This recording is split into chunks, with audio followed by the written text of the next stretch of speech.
Welcome to the screencast where I'll show you how to back up your iTunes and iPhoto libraries. Here I am working on my Mac. I'm going to launch a Finder window from the dock. Here's my Finder window. I'm going to go on the left sidebar to the music area. We'll take a look at iTunes first. In the music area, if you've been using iTunes and you've been downloading apps, videos,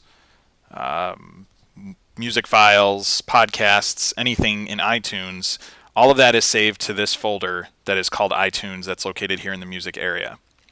I'm going to single click on iTunes so it's selected blue. You'll see there's a bunch of files in here, there's some folders, everything again that's in iTunes is embedded in this area. So this folder, this iTunes folder, is what we need to back up.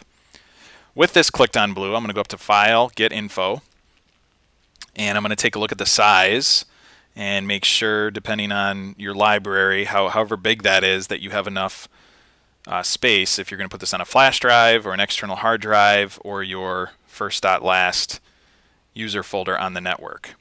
So I've decided I'm going to put this on my external hard drive. I've got my external hard drive connected over here. Two ways to do this. One way is to click and hold on the iTunes folder and move it over and drag and drop it on top of the external hard drive. As I move it on top of the external hard drive, you'll see a green plus sign appears. If that plus sign appears, that means that you are making a copy on that device. So if I go ahead and let go on there, it has now made a copy.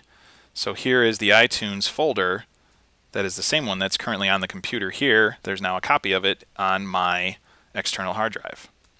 One tip with this, after you move it over here, with the iTunes folder blue, if I hit the return key to change the name here, go ahead and name your iTunes library with your name in it. This will just make more sense when you're moving it later, so that you know exactly what it is. And there'll be another video later that shows you how to put that back after you get your updated laptop.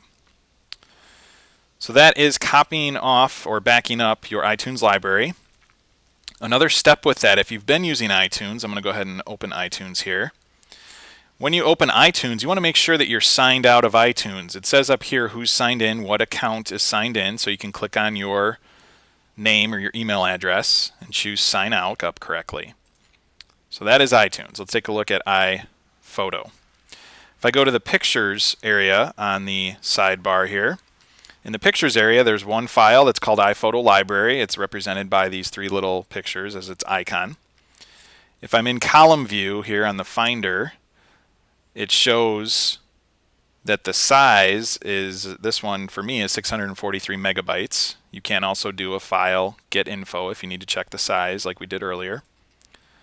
So this file is what you need to copy off. Same process. You can drag and drop this on top of whatever external hard drive or flash drive you might have, depending on the size. It might take a little while, so I'm going to go ahead and cancel that because mine's a little big. That would probably take about 3 to 5 minutes to do that. But then that's backed up. So that is how you copy off your iPhoto and iTunes libraries, and then I'll do another video here shortly to show you how to put them back. Thanks so much.